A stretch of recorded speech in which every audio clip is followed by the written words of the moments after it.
Now we are going to proceed with the inversions, those poses that your feet are above your head. We will combine inversions with floor poses. You cannot hang for a long time at the beginning.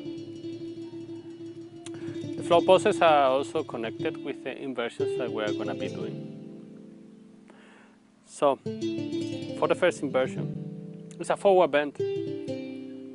We're going to use a blanket. Make sure that the blanket is folded so it covers the hip. You place the blanket on the belt. The height of the belt, pubic bone. Then you push the blanket down, and perhaps you lift the heels. So make sure that the blanket is on your hip, and then start to lean forward, and when the feet go away from the floor, then place the hands on the floor on time. And then the hands are on the floor, but they are not pushing. You cannot move the floor away from where it is. So then relax here and find the vertical position. This could be enough. Try to find that vertical position and moving the knees towards the chest and away, playing with it, relaxing the spine. After a while, you can walk with your hands forward. Push with the hands forward, lengthening the spine, arms coming out of the socket, drop the head.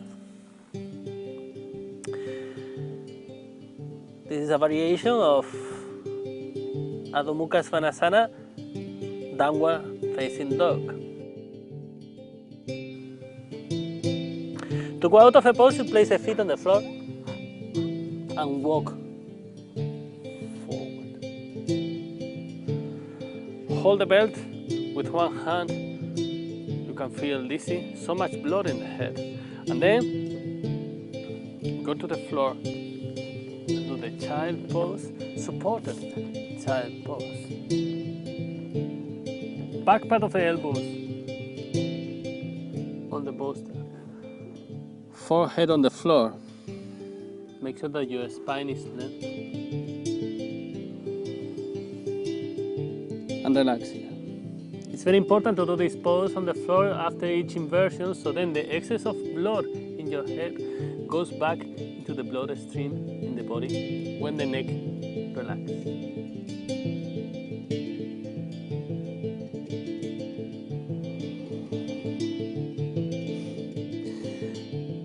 If you want to do a more dynamic practice, you can skip the pose and do the pose with action in the hands, keeping the elbows away from the floor.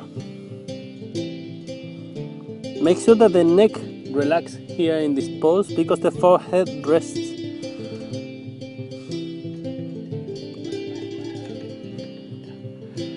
Now we are going to repeat the same pose, but we are going to do different variations.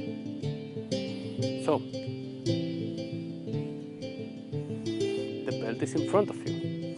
This time, if you want, you can skip the blanket. If the contact of the belt in your hip hurts, use the blanket. Otherwise, it will leave marks, unwanted marks on the skin. Now, we place the belt on the hip upper part of the thigh. Make sure that the belt is flat when you lean forward and place the hands on the floor on time. So, variation one. You see, my head is not touching the floor, so I'm going to use a blanket. Now my head is touching the floor. Sirsasana.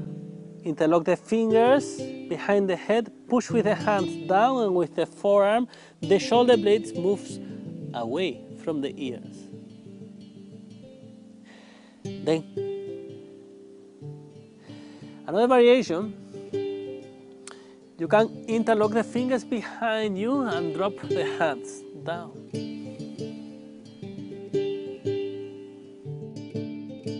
Make sure that the shoulders doesn't go near the ears. the shoulder blade is moving away from the ears, and then from here we can also twist. Place one hand opposite knee, the other hand on the sacrum, push the sacrum, pull the knee, twist.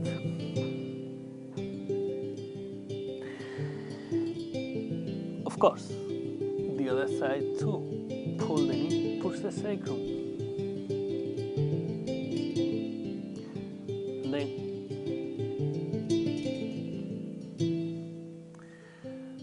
hands in front of you, push forward as we did before. Now the way to go out, I'm going to give few options.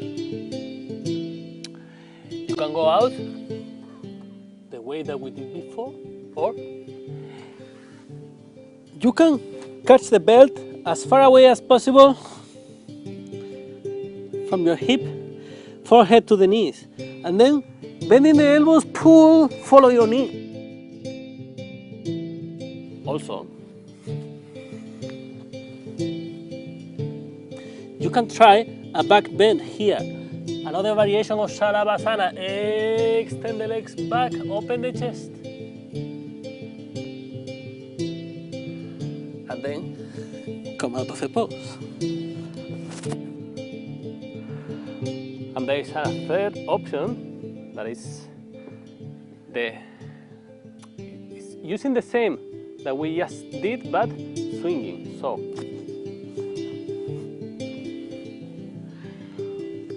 we walk with the hands forward, and then we gain impulse momentum here, and we swing.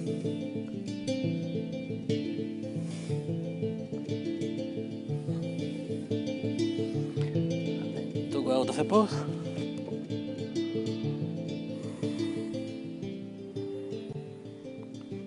Hold the belt for a bit. When we swing, we increase the flow of blood to the head. And then child pose.